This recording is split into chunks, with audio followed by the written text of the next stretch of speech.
Make parallel what needs to be parallel and make perpendicular what needs to be perpendicular, you're going to be well on your way. If you have a CNC already, you can do this really, really easily. CNCs thrive on making very precise measurements, but what you need to know is how do you get around it if you don't already have a CNC, or maybe you don't even have a drill press. We're going to hook up a ball screw and we're going to test it as a prototype so that we can see how this mechanism works. And let me tell you a little bit about this ball screw. You're going to have some support blocks. They have bearings in here that are very, very strong and can handle the load and the strain of the application. This one's a BK12 and the second one is a BF12. They're going to be different sizes, different numbers based upon what ball screw you might purchase, but most of them will have a paired set. You want to get your ball screw with these blocks. The second thing is, of course, you have your main shaft of your ball screw. That ball screw will have a lead. What that lead represents is when you do one rotation, 360 degrees, how far linearly does this move on the shaft? This is a 5 millimeter lead, so one spin should move me 5 millimeters of distance. Now, this would be really difficult to hook something onto, so they make a coupler that hopefully you get with your ball screw setup. If not, you'll want to buy one of these.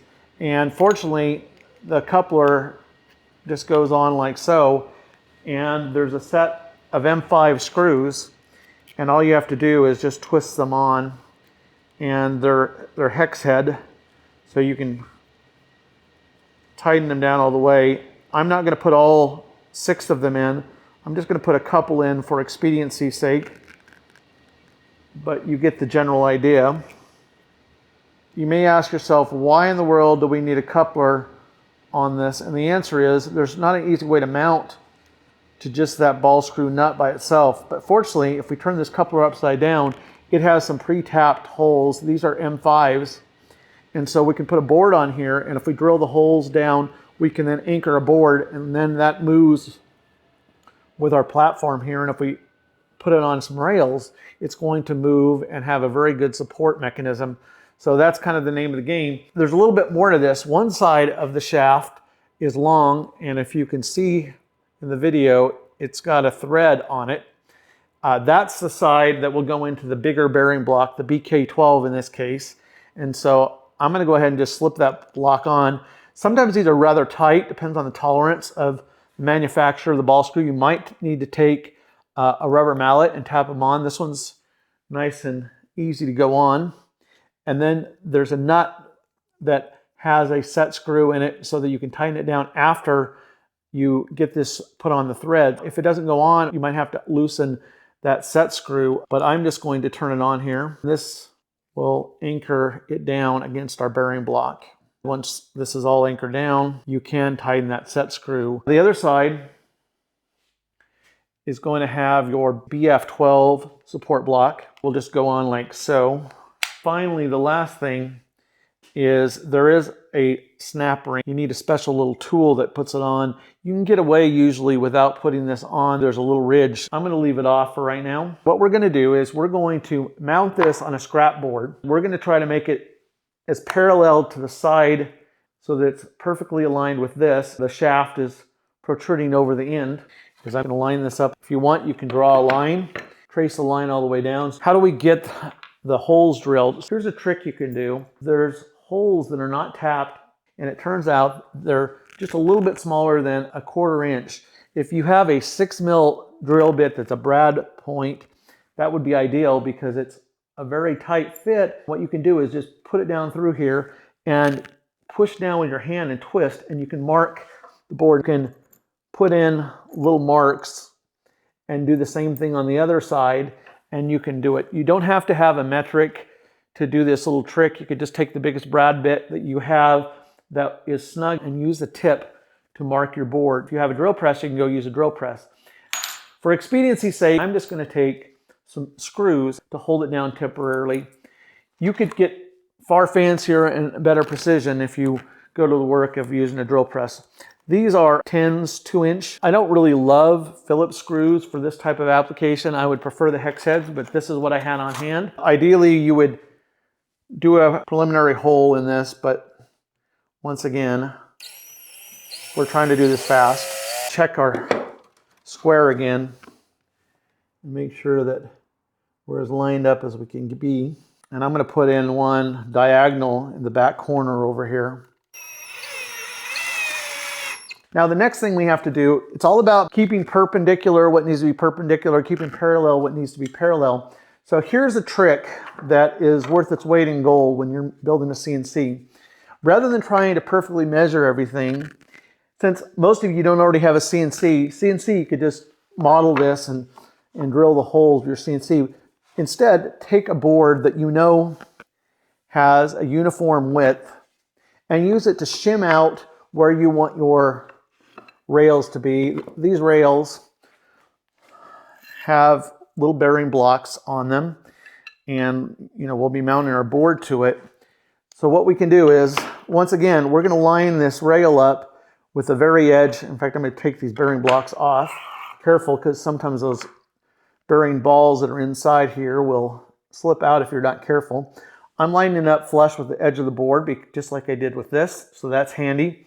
Now to get the alignment, I'm going to push this against this uniform width block, and then I'm going to use my next trick. My next trick is get yourself a drill bit that's self-centering. If you haven't ever seen these, there's a little spring mechanism, and it's tapered on the end so that when it pushes on a hole, it will center the bit dead center. You can get different diameters of bits in here. I'm just going to put one here and one down at the end, and as long as I keep pushing against the side, then that should give me really, really nice pilot holes to put my screws in. So this is a really nice thing, and that way if you don't have a drill press, as long as you line it up, it's much more forgiving than trying to do this by hand. And I'm going to go ahead and, well, with that pressed against this, I'm going to go get this back one as well, trying to keep as vertical as I can. Now I'm going to put in my screws that are going to hold it. I'm going to use pocket screws for this because I don't like the Phillips ones. So I'm going to hold this against the shim and anchor it down.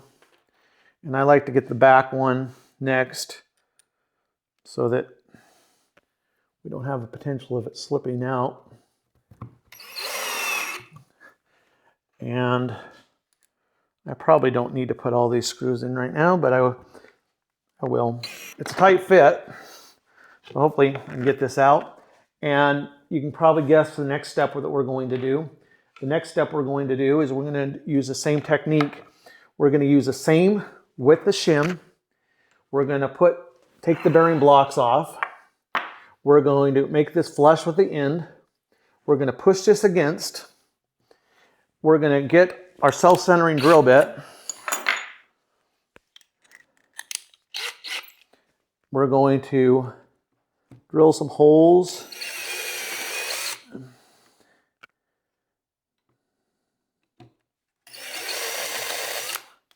Make sure we're pushed all the way against.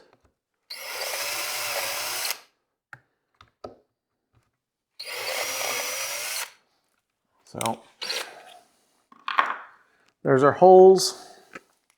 Now we're going to put in our pocket screws. And once again, hold it against the side while you put it in. And for this temporary, you probably don't need all these. But I will say this, when you do your whole one, don't put in all the screw holes at once. Don't even drill them all out. Just go ahead and just do the ends. And that way, if you need to make an adjustment, you have lots of other open slots. And then, of course, you pull this out. Why did we go and do that, all that shenanigan? Because what we accomplished there is we made this rail and this rail perfectly parallel to the way this was mounted. So if this is off a little bit, this is still going to be parallel to it. And it's keeping things parallel and perpendicular. That is everything in the CNC business.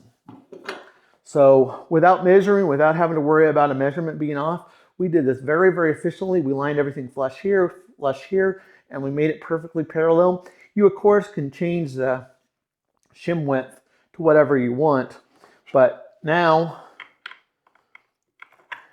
we could slip these bearing blocks back on. There is an Allen key spot here and on the side, and you do want the side ones to be outside of the rail, so facing out, because if you ever need to adjust this, you want to be able to get to it. If it's in here and you have a board across, you won't be able to get it. So, and that can be tightened and loosened so that we can tighten these bearings up, but just very, very quickly, we end up with something like this. Now, the next hurdle in this scenario, and actually I made a mistake. Here was my mistake. Note I didn't put the screw holes up on my block, so I'm gonna have to undo this.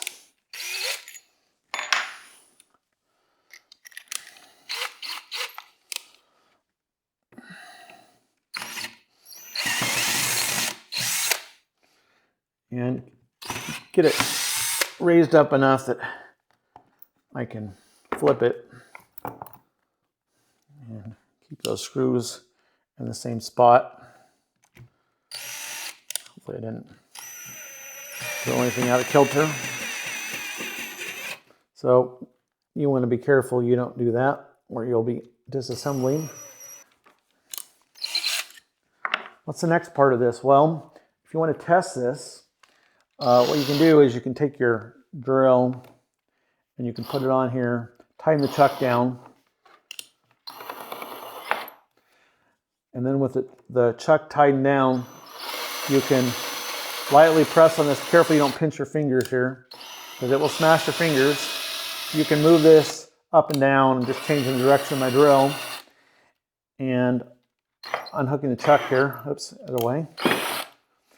Got it unhooked.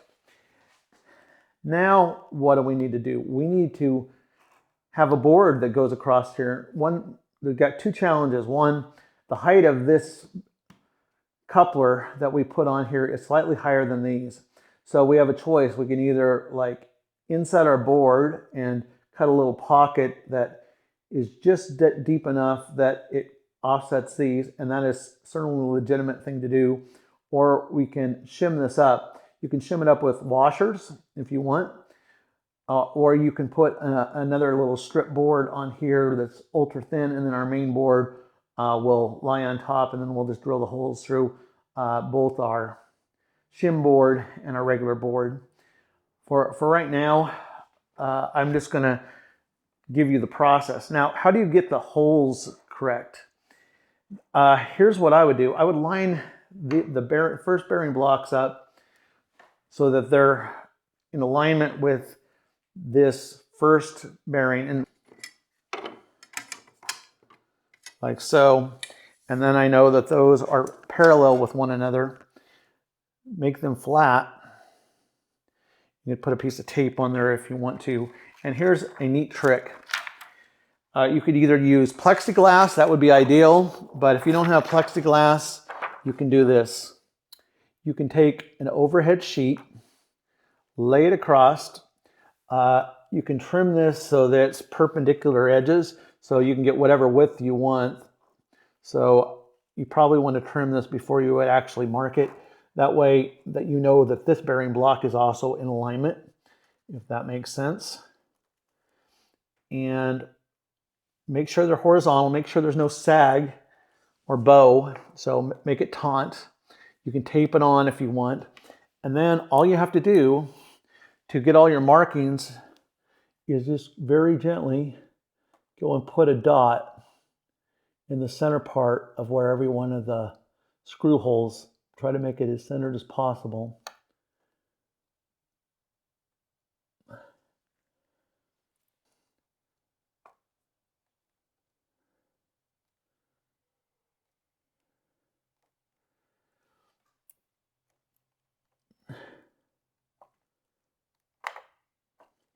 And you may need to move this bearing block out of the way. For expediency, I didn't do it that way. It'd be better if you mark these without this, because it's obviously bowing it just a little bit. but you'll get the idea. When you get all done, you've got all your markings.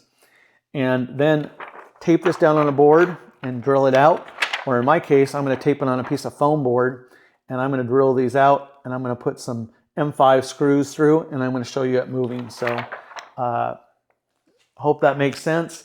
It works even better with plexiglass. Move this all the way out of the way, put plexiglass across, then you don't have to worry about it bowing up and down and your dimensions. I would do it on scrap. I do it on piece of cardboard, piece of foam board. Get your holes drilled, double check to make sure everything is running right. Then that becomes your master template for all your mounts. And when we get all done, if we were to put a board on there, we could then mount a router on here, and we could have a router lift if we wanted in a router table. This would be adequate. This is essentially a Z-axis. It is also essentially your X-axis here. Your Y-axis is easier because you'll have a ball screw and a rail, and a ball screw and a rail, and you're going to mount them on a board. And by putting it on a board, then we can set the alignment of that board to this board later on as we run our CNC and make those axes perfectly aligned.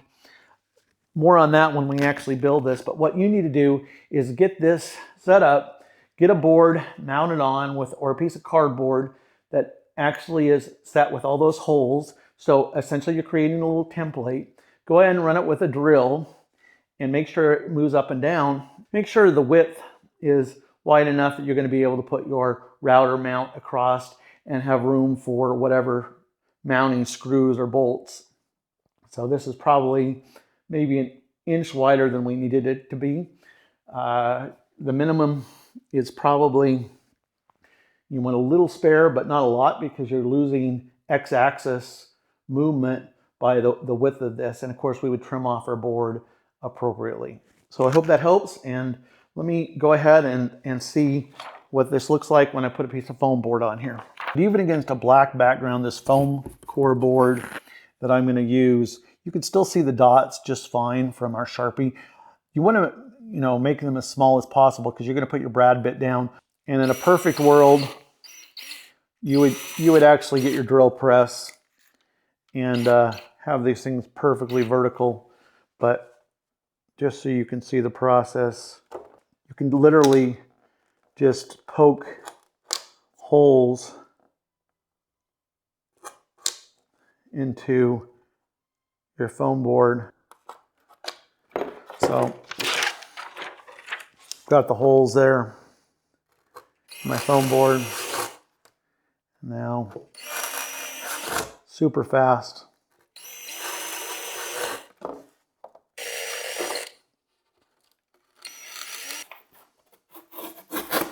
Something like this.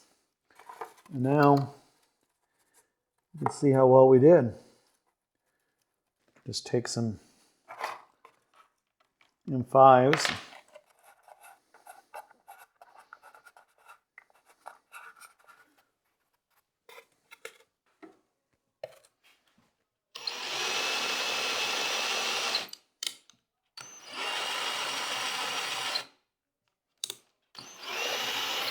I've only put in a few screws. One thing you need to take into account is where you mount this.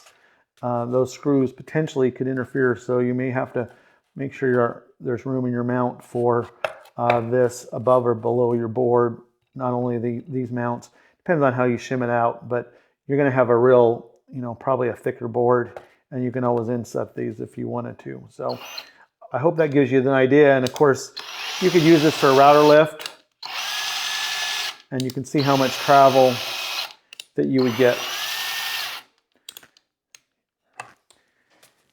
Your homework is go ahead and get yourself a pattern, put a scrap board. You might want to just get a real thin piece of plywood, put your holes in there very carefully if you can, do it with a drill press, and get your template, and then that template pattern can be for any of these that we ever want to mount on. That helps, and that's the general idea.